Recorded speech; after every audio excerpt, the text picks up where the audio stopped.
其实美国认为他是想要铲除教士政权跟革命卫队的头目，仅此于这样就能够动摇伊朗的政权。不要把想要动摇伊朗政权很复杂，伊朗政权是全世界最容易动摇的政权。你看看那巴勒维的爸爸，一个旅长带了一个军队就把那个卡萨王朝给打垮了，那一样啊，就是这个东西就是伊朗的特性。美伊谈判是假的，是真的要开战吗？因为川普这一次呢，针对了世界上许多跟伊朗比较友好的国家做了制裁，那么在关税上面的制裁，同时它的航母已经压境了，伊朗则是亮出它的超高音速飞弹，再加上北京传出说要提供雷达跟防空系统给伊朗。今天我们来看到中东战事一触即发，3个火线话题，今天请来宾帮我们做解答的是，美军这一次祭出的各种制裁，也代表战争进入倒数了吗？我们可以看到2月6号的美伊和谈是真的已经破局了吗？还有没有救啊？第二件事情是伊朗这一次也亮出它的各种武器，除了这个长程弹道飞弹，这个是霍拉姆沙赫尔之外，还有这个巴马赫的超音速飞弹，射程据传直指以色列，真的有这么强吗？最后来关心到是中国大陆到底是否真的帮助了伊朗提供反隐形的雷达，加上它的防空飞弹系统，它的战力又如何呢？能够威胁到美军的轰炸机吗？今天就这些议题，我们会一起来做关心。好，在阿曼这一天，2月6号举行的这个核谈判呢，美国已经要求了伊朗的2件事情，包括说，伊朗你停止生产你的浓缩铀，还有呢，核燃料移出到其他的国家，并且接受监督。结果没有想到，伊朗针对美国提出的这2件事情都是完全的拒绝的。现在看起来，核谈判是否已经破裂了呢？所以呢，美国最新就赶快祭出了各种的制裁，来自于川普，他针对了锁定伊朗的14艘影子舰队，还有15个实体，宣布呢，接下来会对伊朗的贸易加增，其他的国家对伊朗只要有贸易会加增25%的关税，并且在军事面，林肯号打击群带着450枚的战斧巡弋飞弹已经进入到阿拉伯海了，包括它的周遭的第9舰载机的联队也在这边做了升空待命。美国已经要求自己的公民赶快立即撤出伊朗，如果有必要的话，政府也会来去做协助。再来看到是伊朗，它亮出它的这个超音速飞弹，这个是霍拉姆沙赫尔4超音速飞弹，它的射程达到了2000公里，弹头重量1500公斤，已经部署在他们新的地下导弹城了。除了刚刚讲的这一款超高音速的飞弹之外，还有4枚的其他的超音速导弹，这边说速度可以达到8马赫，射程同样是2000公里，15分钟内就可以锁定以色列了。伊朗的外长说呢，如果美国敢动手，那么中东美军基地也会被先得到报复哦。中国大陆则是提供伊朗在这个方面，不管有反隐形的雷达系统或者是防空系统，在内包括了多款的武器，要协助伊朗打击美军的轰炸机。那么解放军也接收了大量解放军的军用运输机。据传呢，中国还向伊朗提供了红旗9B 等等。所以呢，节目一开始我们也要特别请小舰长来帮我们做一个分析，有关于请委员来帮我们做分析，这个有关于美伊的核谈判是否可以说真的已经破裂了？刚刚讲的伊朗提供了这个霍拉姆沙赫尔4的这个飞弹，而且呢还部署了8马赫射程2000公里的超音速的飞弹，在这里是真的能吓阻美国，还是先发制人？委员怎么看？既没办法先发制人，也没办法吓止美国。我跟各位解释一下哈，因为伊朗没有反舰导弹，而且没有可以打航空母舰的反舰导弹。反舰导弹跟这些导弹性质是不一样的，档次也不一样。除非中国给他引起20亿，可是他也没有战斗机，也没有轰炸机，所以他更没谈了哈。他们伊朗敲锣打鼓哦，他们有没有超音速导弹？有啊，当然有，因为超音速导弹就超过1马赫以上就超音速导弹嘛。不像那个战斧飞弹哦，它是0.8马赫，那当然不是超音速导弹。可是伊朗有没有高超音速导弹？媒体都沸沸扬扬。但是我要坦白讲我的想法，我认为他没有，因为我始终看不到他的技术资料，不像中国、俄罗斯都会亮出技术资料给你看啊。所以对于所谓的什么8马赫，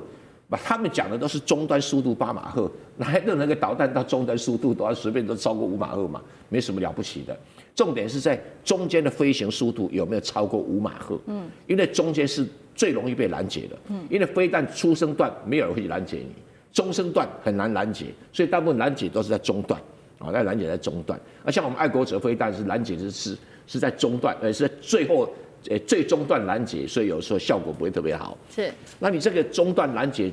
必要条件有2个，拦截不住就是说，第一个你速度要5马赫以上，因为5马赫以下雷达能够锁定，5马赫以上现有雷达无法锁定。然后这个还可以什么？你不让雷达锁定，还有一个方法，你要可以漂浮，所以变成有成波体，2个因素中要有1个，那或者2个都有，当然更好。所以，当你这个弹体无法被锁定的时候，就很容易拦截。他讲的是这个道理。那这个霍拉姆沙赫尔，他经常讲说他有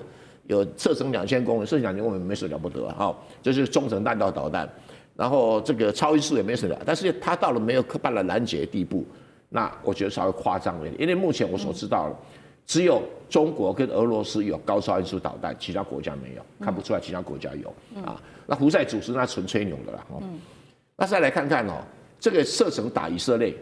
那打以色列，以色列挨个几个导弹也正常啊。一场战争什么可能不挨几个导弹呢？对哈。那只挨几个导弹对以色列会伤多大？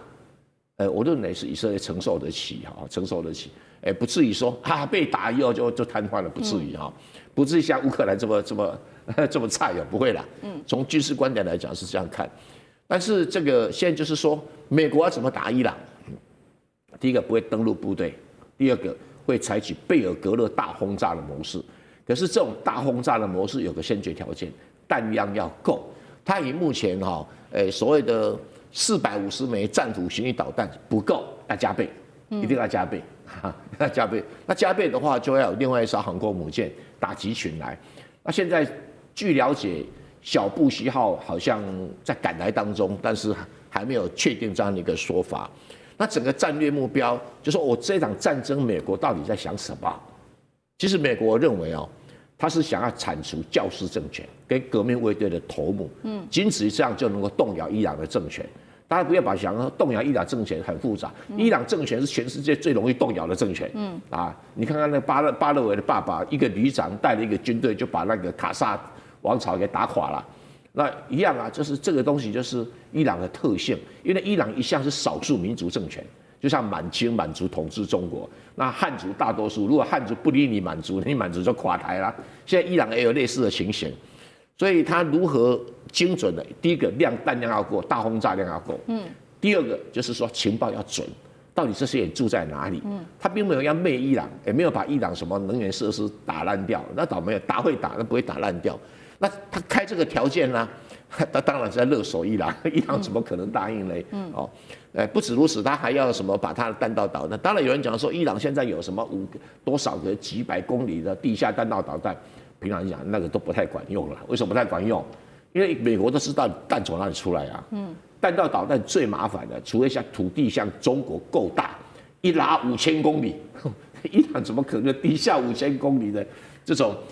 种所谓的井喷式弹道导弹没有，伊朗没办法。那几百公里，美国应付得来。延续刚才川普跟习近平这一场非常重要的通话，我们延续更多的议题。这次两人呢进行了一场长时间并且是深入的通话。那内容谈了什么？不止贸易，不止军事，包括台湾议题、俄乌战争，还有伊朗局势，全部都展开对话。而且在跟川普热线之前，习近平是先跟俄罗斯总统普丁视讯通话，等于1天之内呢，跟美俄的领袖展开意见交换，这是一个蛮罕见的情况，不太常见。而且就在这个节骨眼上呢，我们看到这个南华早报指出呢，中国海洋的科考船叫做大洋1号，它现在现身在阿拉伯海，甚至呢逼近美军林肯号航母的活动海域了。大家都说林肯号不是已经把识别器关了吗？怎么大家都找得到它呢？这就很奇妙了。然后网络上呢，又突然出现了什么东西？大量的中国高解析度了。我们看这张图，大量的这个军用的卫星影像，而且里头清楚标示了几个关键的要素，包含林肯号的活动范围位置啦，还有这个美军 F-15E 部署的状况，甚至是爱国者飞弹的阵地等等都搭配了简体中文来做这个叙述。那么军事专家就怀疑了，中国是不是在向伊朗来提供一些美军的动态情报呢？因为类似的手法在之前的印巴战争其实也有出现过。想先请教委员，怎么看这一次川习通话？先谈到伊朗议题，接着又有这类的军事影像曝光，这是不是算是中国大陆对伊朗的一种非直接但是间接的一种军事帮助？中国有没有对伊朗提供什么协助？目前看不出来，如果有都还看不到。这个网络上出现了自称高解析度的军用卫星这个解析度不高，所以不可能是中国大陆提供的军用卫星的影像。中国大陆没有这么拉惨了，一定更精密很多了啦。第二个，中国大陆会提供军用卫星影像给伊朗，也不会公开，这很简单的道理。这是个商用卫星，那你说那个林肯号的位置不难啊，商用卫星随便买都买得到啊。你现在花点钱上去，商用卫星买都买得到，所以不是问题，因为体积太大了。爱国飞弹基地也基本上是很大的东西是，但真正这个军用卫星要的是那种很精准的打击的那种坐标线比这个精准太多了所以这显然就是一般的网络上到那个商用卫星网站里面去 copy 下来的而已了那这个伊朗这个即使是如此，能够有多大的力量去对抗美军？坦白讲没有，他没有那个本事所以有人讲说伊朗可能用1000架这个无人机攻击航空母舰。什么时代你大为投死这个不是不成体量、不成品质的东西那你说伊朗的很多的这个导弹可以攻击以色列，以色列那样去打了不是问题啦以前人家觉得说以色列打不到，好像神话，不可能打不到，因为受了拦截都有漏洞嘛。那你说这个靠这个导弹可以把以色列打垮，那也不可能导致伊朗的领导阶层，只要他的国家有人被收买，就跟委内瑞拉一样，领导阶层会被斩首行动。那以色列在这边很有经验，美国在方面也不遑多让。搞正规的他不一定行，搞这种阴暗面，这两个才挺行的所以美国现在可能整个加紧努力就像委内瑞拉一样一般演习，那 CIA 就不断的在底下搞各种活动去收买的活动。这个伊朗自己内部要警觉性一点但是伊朗这个国家贪污腐败横行，要做到这么廉洁的官员，那也真的不太容易所以伊朗的很多情报都像漏筛子一样连那个哈马斯的重要干部在你那边住都会被干掉，你可想而知伊朗这个内部有多糟糕所以伊朗自己就垫的吧。中国帮不了太大的忙了真的是帮不了太大忙。中国也不会把宝压在这个满清末年的这样的一个王朝手上，也不太可能不太可能。所以这个你说中国跟出手要管控中东危机，他做不到，中国也没有必要去嘎这一脚，真的没有必要，对他也没什么好处那但是外交上当然会讲主权国家这个不能被侵犯等等，基本原则讲一讲了因为中国现在是走和平路线嘛，可是美国是走这个实力霸权路线他为他的国家的安全他会施展力量，中国即使为了国家安全他也不会去动用什么力量。对台湾就是如此啦，对日本也是软趴趴的，所以你不希望他对中东很硬。好，就在此刻，原本周五呢要在土耳其进行的这个美伊的伊朗这个核谈判呢传出要改地方了，换到哪里？换到阿曼这个地方。消息人士透露，伊朗要求谈判的形式现在改成美伊的双边会谈，不再让其他国家列席参与或者观察员什么的，并且抛出一个新的筹码，就是暂停核计划可以，但是这个浓缩铀要送往俄罗斯代管。从交涉地点，从美伊的闭门会议到这个浓缩铀交给俄罗斯的种种这个3件套，我想问一下赖老师，怎么解读伊朗的这个要求？葫芦里在卖什么药？伊朗在测试美国是更想打，还是要更想谈因为刚开始伊朗提出这个新的要求的时候因为原本已经讲好了2月6号就在伊斯坦布尔来举行会谈，但是后来伊朗突然间改变了，他要求说改到阿曼来举行会谈。美国刚开始的时候是反对的，彼此之间激烈到就是说那就不谈了。那伊朗的态度也就是说那就不谈嘛，该打就打嘛结果后来美国还是同意伊朗说好，那我们就2月6号改在阿曼谈。这代表什么？代表美国川普是更想打，更想谈的，没有更想打那一方面可能它的军力还没有完全到，二方面美国要在这一次跟伊朗的冲突中，美国虽然完完全全可以重创伊朗的军事设施跟这个革命卫队或是军事能力，但是美国很难像在这个对委内瑞拉在加勒比海那个地方能够毫发无伤的全身而退，美国可能很难做到。可是如果美国的军舰或者航母，或者是美国的战机被伊朗打下来，或者被伊朗击中，那这个是大事哦。这个对于川普在国内，还有川普他本身在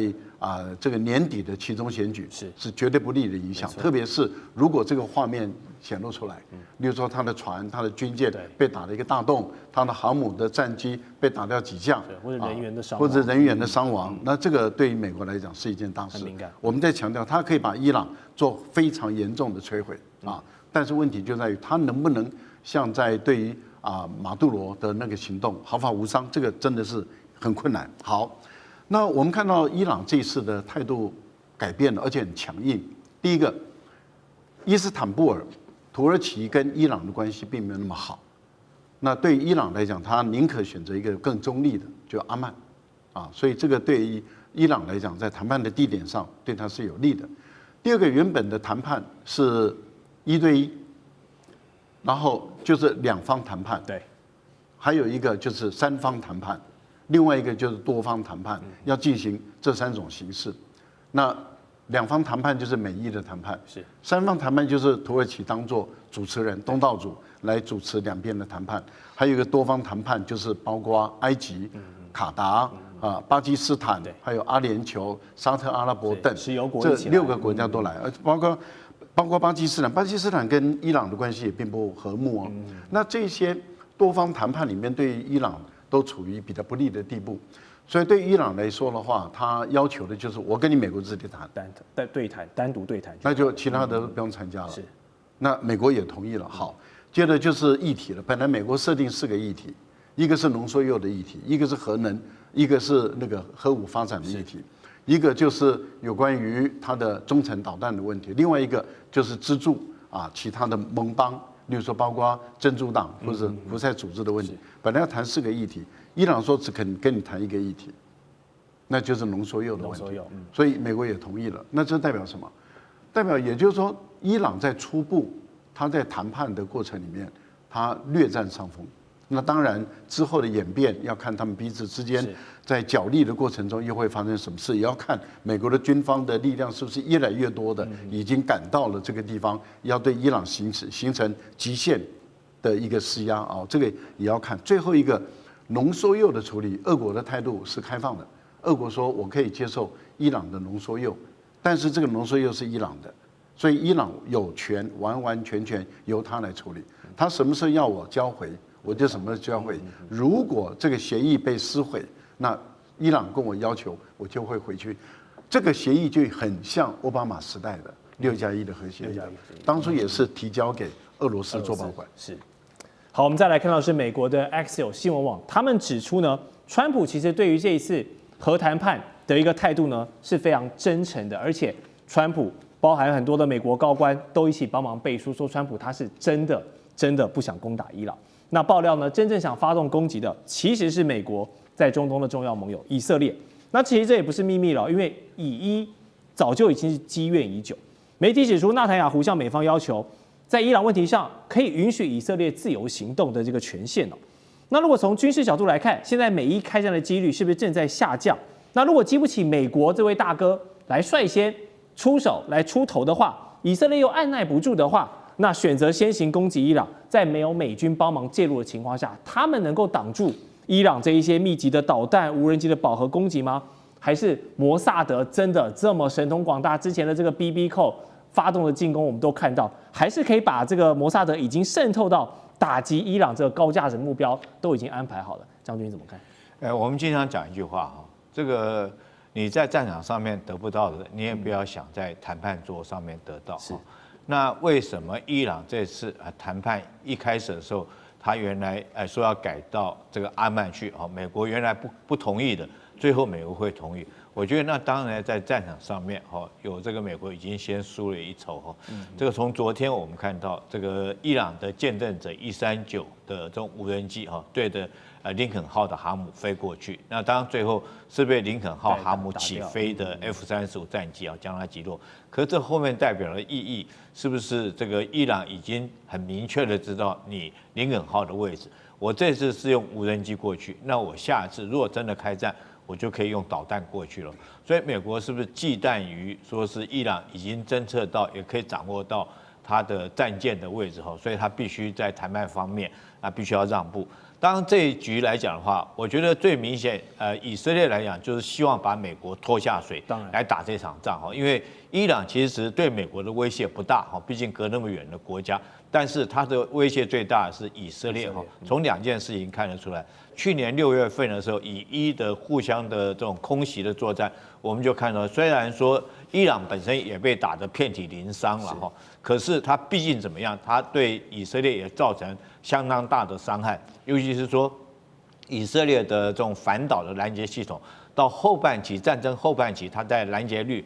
只降到50%。那如果说是伊朗后续有更多的导弹，那当然对伊朗是这个对以色列来讲绝对是一个很严重的一个打击。另外这次很明显的，如果说是伊朗真的是发展出来这个核武器的话，那当然它首要的目标就是对着以色列。第三个，我们经常讲，这次谈判还有一个条件，就是说这个伊朗不可以支持它的在中东地区的民兵武装组织，包括哈马斯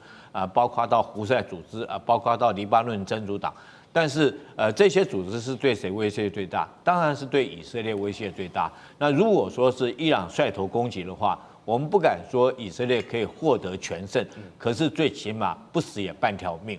所以以色列来讲，这是很明显想要帮美国拉下水。但是我觉得川普也不是笨蛋，他纯粹就是商人，他知道这场仗打下去对美国不见得是有利。所以我认为说，从美国答应谈判地点改到阿曼可见的美伊双方的开战的条件已经下降。那现在来讲，我觉得美伊双方互相再给对方一个台阶能够下来让这场战争不要发生。那如果说美伊双方台阶互相下来，我觉得最着急的就是以色列这个国家他一直希望，他甚至于放话，他放了2句话这个纳坦雅胡说，他宁可挨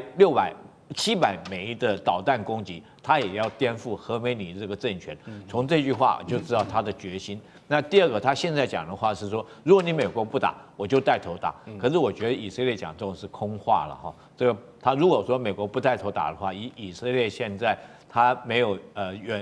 远程的攻击能力来讲的话，是做不到的，纯粹就是想要把美国拖下水。中东战事，现在呢，伊朗的国产无人机航母，这个我们今天会特别来看的，叫做巴盖里烈士号正式的亮相了。再加上伊朗他手上握有的1000架的战略无人机上线，今天会特别来关注是革命卫队已经全面的备战了。那么美军林肯号在中东则是持续的施压，这一场战争一触即发。今天会一起的来做关心。好，赶快来看到是，其实呢，现在林肯号已经正式的抵达中东地区了。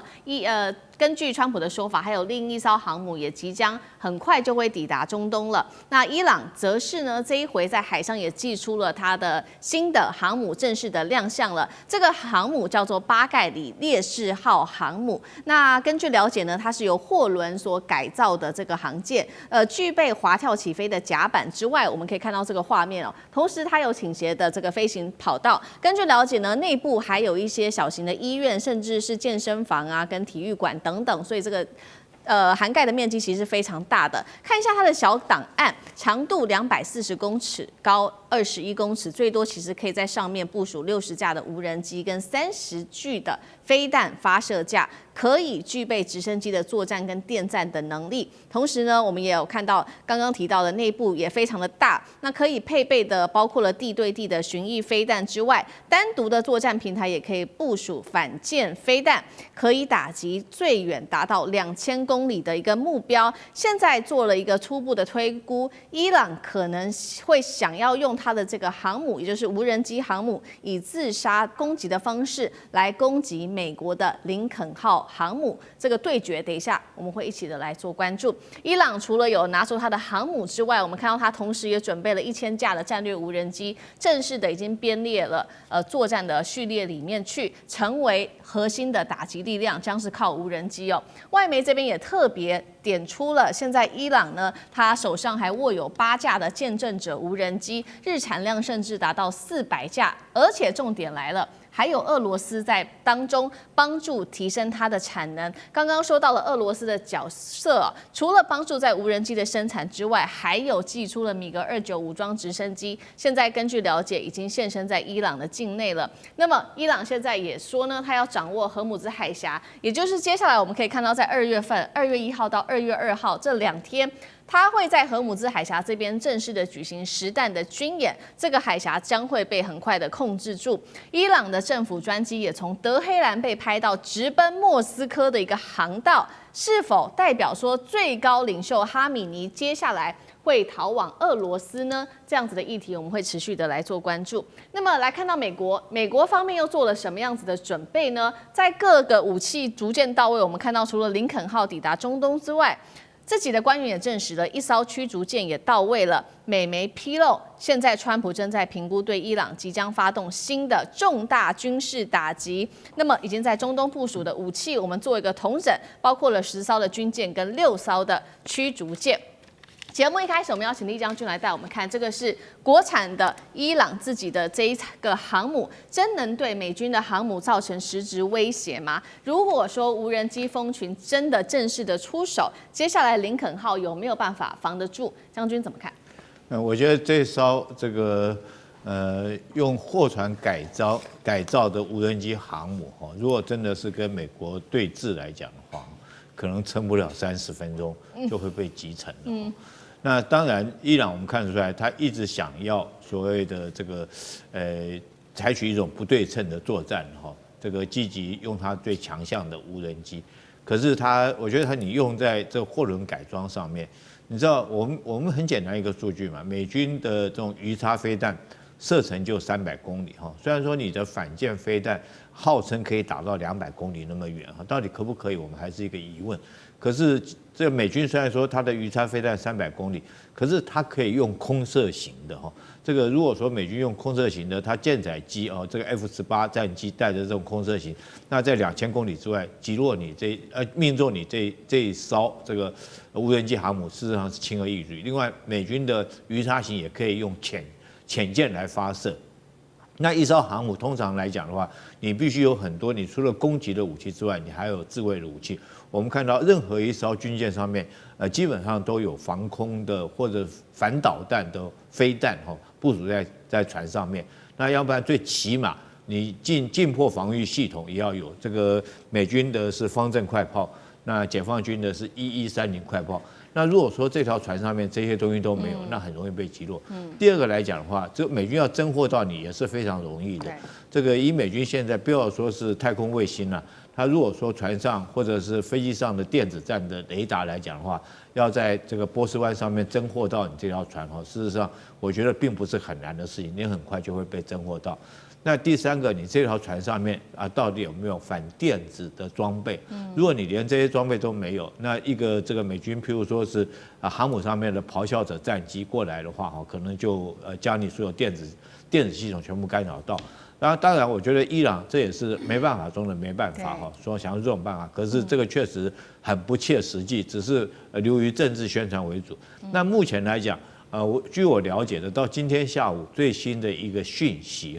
这个美国虽然说林肯号航母已经部署在这个阿曼湾的外海，就阿拉伯海波斯湾的外海，在这边应该已经在那边就位了。虽然它将 AIS 关掉，但是今天有一个 AIS 的信号雷达又开了在什么地方呢？有一艘美军的伯克级驱逐舰，现在正通过红海这个苏伊士运河，它等于说是从这个地中海那个方向赶过去。所以美军不断的军舰在这方面增援这个地方。我个人认为，美军是想要川普是想要借着这个极限的军事施压，来迫伊朗来就范，来愿意上这个所谓的谈判桌，来谈所谓外交方面来做解决哈。那伊朗来讲，目前来讲也没有说是完全关掉这个大门，外交的谈判他也没有关掉这个大门。但这场仗打起来，我觉得就美军来讲，也不见得能够占到便宜。虽然说他可以将伊朗打到元气大伤，可是他如果说不能在第一时间就将伊朗这个逼他就范来讲的话，那伊朗后续的反扑，甚至后续的力道还是很大的。对美国这个在中东地区的基地我们现在看到伊朗来讲，它的主要的武器就是导弹跟这个无人机嘛。那不管是对以色列或对美军在这个中东地区的基地，都会构成很大的威胁。所以我个人研判到最后这两个国家还是会走上这个谈判桌，做一个用外交方面来做一个解决。那真的是开战的几率，我个人研判是不高的。好，所以我们看到美方现在正在做极限施压，所有的武器都已经集结在伊朗的周遭。那另外一方面，这个伊朗看起来情势紧张，是不是在这个时候也有跟俄罗斯有军事上面的合作呢？刚刚提到了说，哈米尼的专机现在有在猜测是否要往莫斯科的方向飞过去，难道他是要逃离这个伊朗吗？那同一时间，另外就是有被发现遏制的米格29现身在伊朗，这个俄罗斯的角色在这个时候是什么？是政治避风港，是战争时候的后援吗？我们也看一下米格29的战力，可以为这一场战争带来多大的助力？张将军怎么看？我认为这个哈米尼到莫斯科去它有3个意义，也是3大目的。第一个做战略移转，因为哈米尼如果留在德黑兰，留在伊朗，他是美国要去攻击的目标，就跟在委内瑞拉对马杜罗就是要去擒拿他。那现在他如果是哈米尼是伊朗的最高宗教领袖，也是最高领袖，他现在到莫斯科去了，战略目标到莫斯科去了。你在这边，你对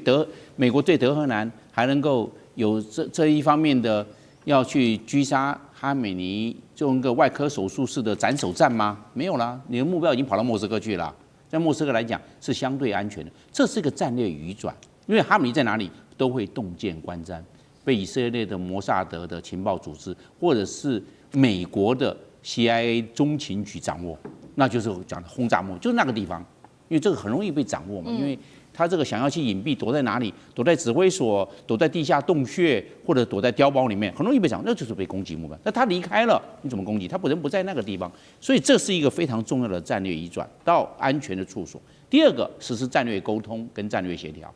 因为伊朗需要买什么武器、什么装备，所需要什么的急需，透过哈米尼直接在莫斯科直接跟他们当局就协调了，不用再来来去去的了。这个我要买这个，这个要加强这个，这个要加强这个方面的交换，因为它是最高的，他直接在莫斯科就做了战略沟通跟战略指导，这是最快最直接的。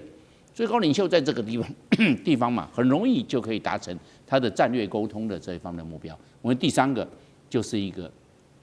我们讲的保全战略象征，因为他毕竟是伊朗的最高领导人，那最高领导人是安全的，安全无疑的，这个政治符号、政治图腾就保全住了嘛。对伊朗这一方面的这个指挥体来看的话，没问题，这个最高领袖是安全无疑的，大家都可以按照这个指挥体系、组织运作、这个官僚的体系继续来这边实施，没有问题啊。所以他这个是为了保全战略符号、战略图腾、战略象征，他做了这方面的努力。我认为伊朗是有备而来的，不然的话，那哈米尼在哪个地方？在伊朗，伊朗虽然大，但是问题是目标被掌握的是相对容易的。是。那我们现在看米格29，那米格29是一个战斗机，它的这个最高的速度是2.3马赫，这个最大的航程我们讲的就是1500公里。但是问题是它是老一代的。那它老一代的话，现在都已经到了数位化的这种作战模式，或者是体系化、网状化的作战系统。那它这个能够有多少的这个我们讲的抗干扰、电子反制的能力，我认为堪虞。因为再加上一个最大的致命伤，就是讲的伊朗的训练，因为它经过它那么穷，经过美国的这种武器禁运，还有经济制裁，它在这一方面是经过长期下来，对它军力的这种折损跟它的训练来看的话，都会受到非常大的影响。尤其我们看去年2025年，这个以色列也包括美国的 B2 轰炸机对伊朗的这方面的轰炸，伊朗整个防空直管通缉系统也好，还有防空这个飞弹也好，防空火炮系统都没有发挥威力耶。那换句话说，它的系统空地整合的系统出了一个很大的问题。当然，俄罗斯也提供它的这个最新型的这米28的武装直升机，但是这是对地作战的，这个武装攻击直升机是对地作战的。那美军跟以色列如果不进入地面进入，这米28大概只能这个空中警戒跟地面运兵的这方面的一个功能了。所能够发挥是有限的，所以米格29的战机也好，或米28的武装运输直升机也好，我认为在伊朗所能够发挥的战略角色相当有限。好，不管这一场战争会不会真的发生，但是我们看到，其实现在在中东附近，尤其是伊朗附近的邻国，他们其实很多国家是不希望发生的，这当中也包括沙烏地阿拉伯。主要的原因是，其实他们也会担心，如果真的在伊朗境内的神权发生什么问题的话，对于后续整体的中东情势恐怕也是会更危险的。为什么会这么想？杨老师怎么看？如果伊朗发生动乱、冲突、战争，那一定会有外溢扩大的效应。你想想看，伊朗这样子的面积跟它的人口将近有9000万的这个人口，它在中东跟西亚的部分就包含阿富汗这些整个区域，它是最中心的。它连接了波斯湾跟黑海，那所有的历史上的就是重要的通道以及地缘的战略这个高点都在这里。那它又是两个特殊的是，它虽然是穆斯林，但是它绝大部分是什叶派，那跟其他中东国家的穆斯林国家不一样。第二个，它种族上是波斯人，古文明，可是一直以来其实就以这个区域为主，跟其他的阿拉伯人种族上不一样。因此，它是一个完整的，就是这个民族国家虽然有一些其他少数民族，当它如果发生战争的时候，你就可以想象得到，第一个，这个军事冲突会扩大，因为它可能会针对在这个区域有其他美军基地，或者是从甚至伊拉克、科威特、巴林，然后呢，卡达到就是阿拉伯联合大公国。都会变成他攻击的对象，所以这个军事冲突的扩大当然以色列也是一个可能的目标，这第一点的这个危险。那第二个就是这个恐怖团体，就恐怖攻击也可能会扩大，因为过去各位记得吗？从伊朗到伊拉克到黎巴嫩，然后呢到就是叙利亚基本上一直连结的就是以什叶派为主的。那经过这一阵子，从伊拉克到黎巴嫩的。就是相关的派系，以及到叙利亚的这个政变，这美国跟以色列相当程度的压制了伊朗支持这边的什叶派的一些作为。可是现在如果它整个动荡的话，这个一定会相关的这些组织恐怖攻击会再起。那第三个，能源你更不要想，战争还一开打的时候，波斯湾可能就被封锁了。然后呢，伊朗自己本身的油，它如果减少供应的话，国际的油价。那甚至这个区域的能源的运输都会产生影响。那第四，我们刚刚提到，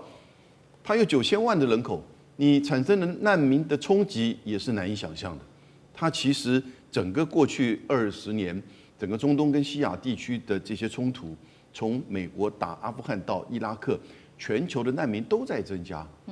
因此我觉得这几个层面，军事攻击、恐怖攻击、能源危机以及就是难民的问题，大概都会对这个区域产生严重的影响。我觉得美国大概也会想到这方面，然后这些区域的各国也会告知美国，你要警告可以，你要预防性的攻击，那是你这个尊重你的决定。可是你要采取全面性的攻击的话，其实那就可能会造成整个区域的混乱。好，接下来有关于中东的战事，赶快带观众朋友来看到的是，美国跟伊朗现在持续的在对峙，而且已经被逼到一个快要到临界点了。我们现在看到美军的各种武器都已经摆出来，大局的压境哦。那白宫也放话，这1-2天内就可能会正式的来动手。重点是包括了现在可以看到美国内部它的披萨指数也一不断的狂飙。在此刻呢，川普再加码，他说还有一支除了林肯号之外，已经在中东了，还有一支美丽的舰队，川普说正在航向伊朗。我们现在来看，把这个武器也摆出来，包括了美军跟伊朗各自寄出了哪一些武器。林肯号打击群之外，还包括了各种的运输机，包括 F-15E 等等，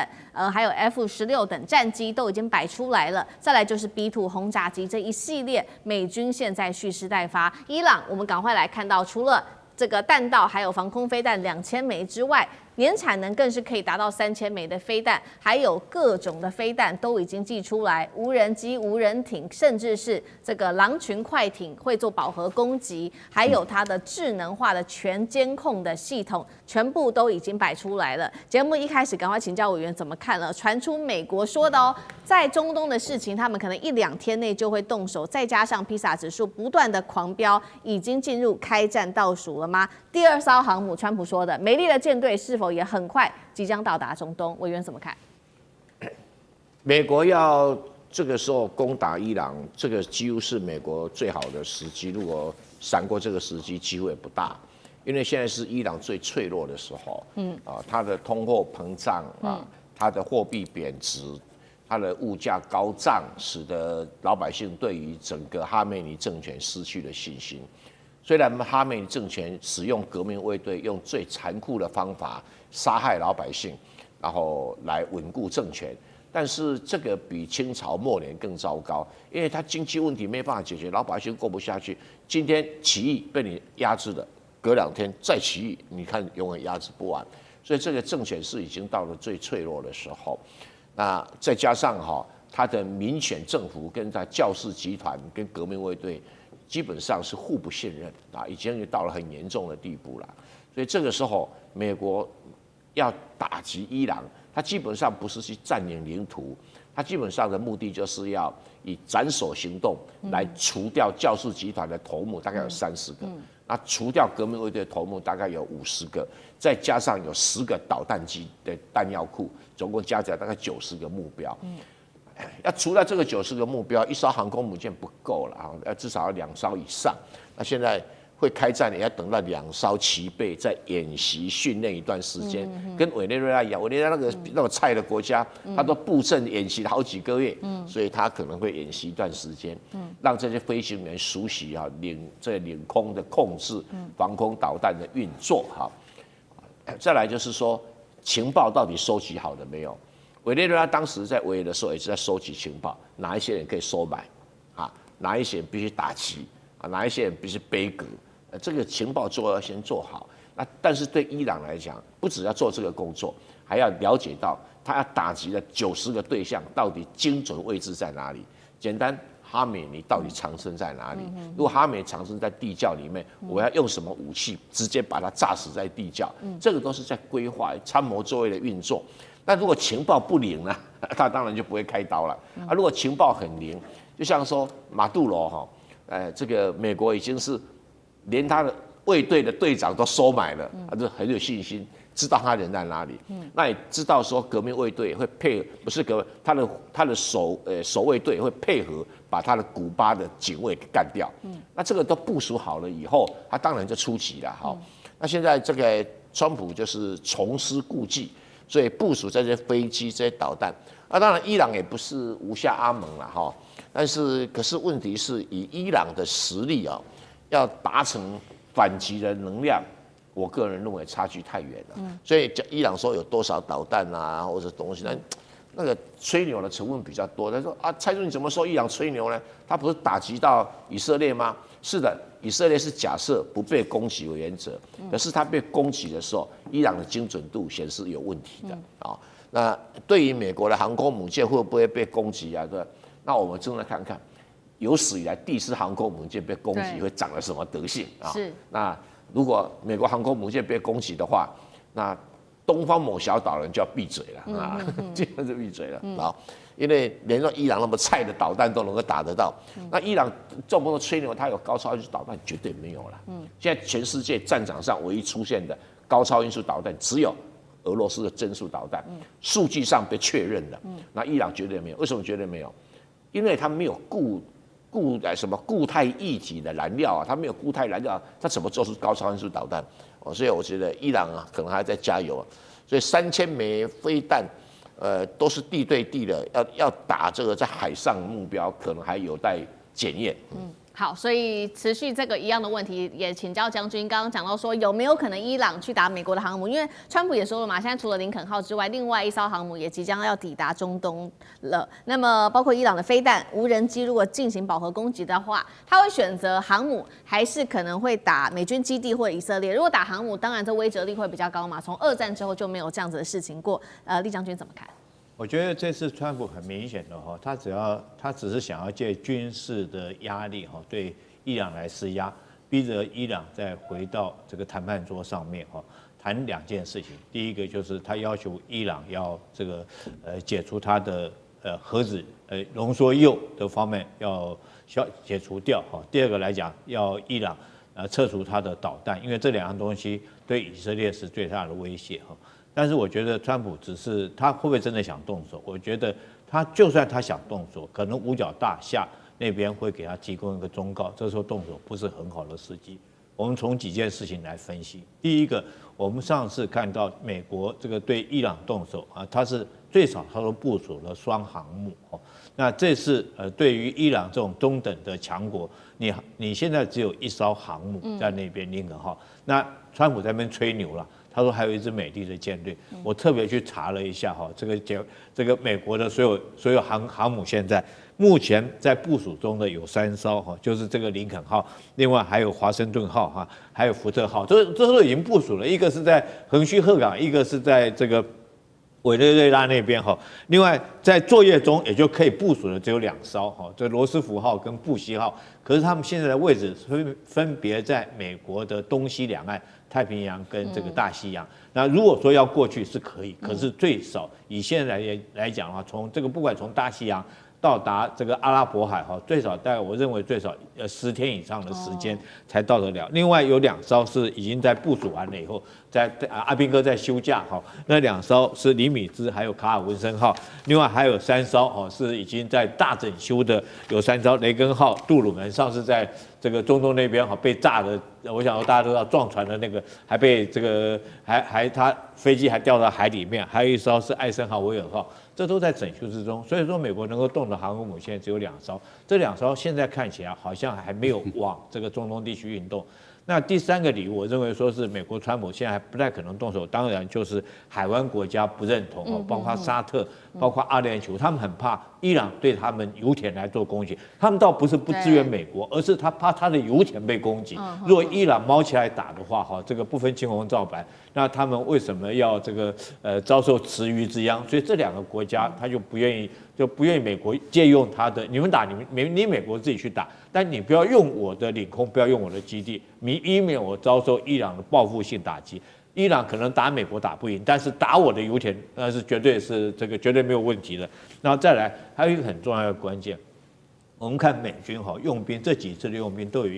都是速战速决哈，他不管对委内瑞拉1天结束，上次去打伊朗也是1天哈，这个 B2 轰炸机飞进去。轰炸完以后，这个就当天就出来就结束了，他绝对不会限于一种持久战。我觉得美军有他们的智慧了。那这次如果说是你不能在这个速战速决，而限于一种持久战的话，就算是你可以把伊朗打到这个伤残或怎么样，可是问题是说你自己要付出的代价更大，尤其是说你要担心这个伊朗。他不管他的无人机哈或者导弹再怎么样，对以色列、对你美军，甚至于对你的航母战斗群，都是很大一个威胁。那这个日子久了，时间拖久了，对美军来讲是不利的。是好，美军要不要动手，这考量到要非常多的条件。那当中，刚刚厉将军也特别帮我们提到，就是有关于沙乌地跟这个阿联酋这一次不愿意借他们的领空，除了是油田的原因，还有没有什么其他的原因？等一下请赖老师来帮我们看。那川普为什么这一次在派另外1艘的舰队前往中东，是代表现有的兵力还不够，可以镇压伊朗的意思吗？赖老师有怎么看？伊朗的国土面积很大，人口很多啊。那你要去轰炸伊朗的话，最好的距离位置除了巴基斯坦，还有这个阿富汗啊，是在伊朗的东部啊。另外在西部里面有伊拉克、有阿联酋、沙特啊，在北部有土耳其。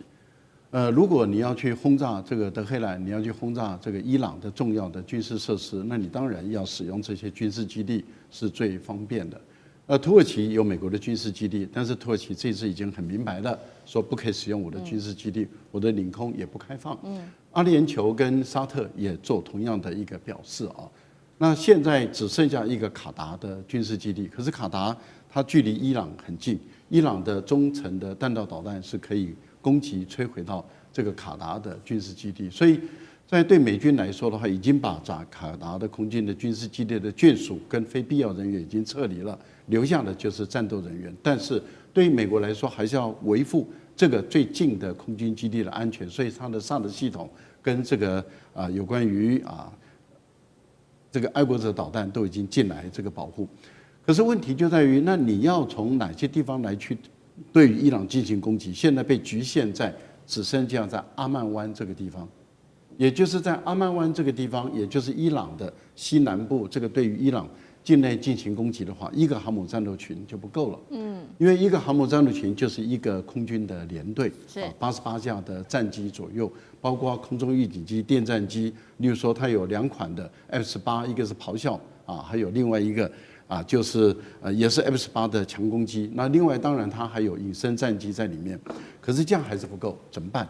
它也把这个导弹驱逐舰跟护卫舰，也就是可以装这个鱼叉导弹的这个导弹驱逐舰、护卫舰也都派过来了，潜舰也进来了，因为潜射也可以用鱼叉导弹来对于，尤其是对伊朗进行巡弋的攻击还不够，所以一个航母战斗群再拉过来，就等于是有2个空军联队，这样的话就能够构成至少100多架。170几架战机，如果再加上地面的军队的话，200多架战机才能构成足够的威慑力。目前美国的军方，特别是太平洋舰队的军方官方的，他已经宣布，他证实了，在上个礼拜1月21号的时候，从圣地亚哥，也就是罗斯福号航母战斗群本来的驻守的地方是在圣地亚哥，他已经离开母港了。离开母港已经开始进行演练了，所以他开始往中东的地区来移动。但是问题是具体的位置在哪里，他们不说。那是在1月21号，由太平洋舰队正式宣布，他们的军队已经开始进入演练。那如果说以1月21号，现在是1月29号的情况来看的话，所以川普所说的另外一个航母正赶往这个基地。赶往伊朗的阿曼湾，这个可能性就很大了。也就是说，即将快要到达了这个阿曼湾，那这样就构成2个航母战斗群对伊朗的一个打击的一个态势。目前大家很早我们就推断了因为当时就已经推断，攻打伊朗，刚刚蔡委员有说，一个航母战斗群的战力是不够的，一定要2个航母战斗群。那原本我们就推断，这个罗斯福号航母战斗群的可能性是最高的。那以太平洋舰队的宣布、官方的公布来说的话，他们在上个礼拜就已经离开了，已经开始演练，然后不说它的具体位置，我们就合理的推断，确实这个川普所说的2个航母战斗群赶往这个地方，很有可能这过2天它就出现在阿曼湾。那这样的话，这个对伊朗就形成了一个强大的军事火力的一个打击。用这样的一个强大的军事火力的打击的态势，可以造成一种军事上的一种我们叫做极限施压，来逼得伊朗跟他进行谈判。是我个人认为，目前来讲，施压到一个程度，如果伊朗还是不谈判，那伊朗也采用针对性的一个方式跟你对抗。对于川普来讲，这个就赌很大了。所以我们看到股市最近波动很大，就是大家都不知道这个川普会不会再一次的塔口。如果川普后来发现打起来，股市、油市那个重大的挫败，然后金价又往上飙涨，那还得了啊？那这个大家逃离美国的话，那这个对美国来讲是不得了的事情了。所以会不会川普考虑到他的股市的震荡的问题，那干脆就这个高压的态势也被识破了，那也打不下去，就不打了。如果是这样的话，那他就典型贴在这个川普的脸上了。可是如果一打的话，我们保证油价绝对会涨，股票绝对会跌，那这个会造成美国跟很多国家的动荡。